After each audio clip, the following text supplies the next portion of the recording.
আগে যেভাবে কাজ করতাম এখন তা সম্ভব নয়। আলিয়ার এই মন্তব্য এবার মুহূর্তেই ভাইরাল।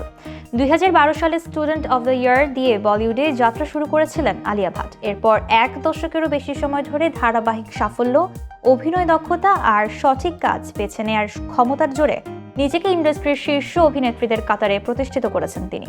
বড় বাজেটের সিনেমা, আন্তর্জাতিক প্রজেক্ট এবং নামী ব্র্যান্ডের বিজ্ঞাপনী দূত হিসেবে দীর্ঘদিন ধরেই তার ব্যস্ততা ছিল চোখে পড়ার মতো। তবে ক্যারিয়ারের এই ব্যস্ত সময়ে এবার নিজের জীবনে বড় এক পরিবর্তনের কথা জানালেন আলিয়া।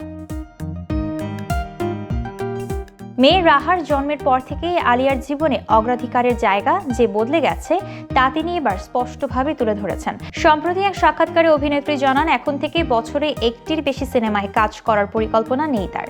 মূলত সন্তানকে সময় দিতেই কাজের গতি কমানোর এই সিদ্ধান্ত নিয়েছেন তিনি। আলিয়া বলেন, তিনি কখনোই ক্যারিয়ারকে নির্দিষ্ট কোনো মাইল ফলকের মধ্যে সীমাবদ্ধ করে দেখেন না। তার ভাষায়, আগে একসঙ্গে 2-3টি সিনেমায় কাজ করাটা তার কাছে স্বাভাবিক ছিল, কিন্তু মা হওয়ার পর সেই বাস্তবতা বদলে গেছে। এখন আর একাধিক কাজ একসঙ্গে করার মতো মানসিক প্রস্তুতি বা ইচ্ছে তার নেই, বরং যে কাজটি করবেন সেখানে পুরো মনোযোগ এবং সময় দিতে চান তিনি। মাতৃত্বের অভিজ্ঞতা আলিয়ার পেশাগত জীবনকেও নতুনভাবে প্রভাবিত করেছে। মা হওয়ার পর নিজেকে নতুন করে আবিষ্কার করেছেন তিনি, বিশেষ করে অ্যাকশন ঘরানার সিনেমায়।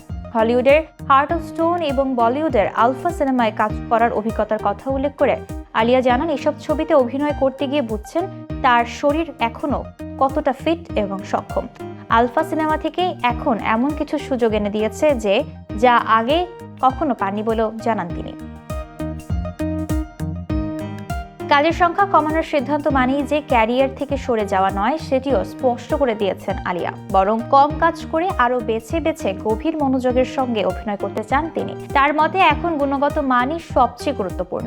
সব মিলিয়ে আলিয়া ভাটের এই সিদ্ধান্ত তার জীবনের নতুন অধ্যায়ের ইঙ্গিত দেয়। ক্যারিয়ারের শীর্ষে থেকেও ব্যক্তিগত জীবন, বিশেষ করে মাতৃত্বকে অগ্রাধিকার দেওয়ার এই মানসিকতা তাকে একজন পরিণত শিল্পী এবং আদর্শ মা হিসেবে পরিচয় দেয়।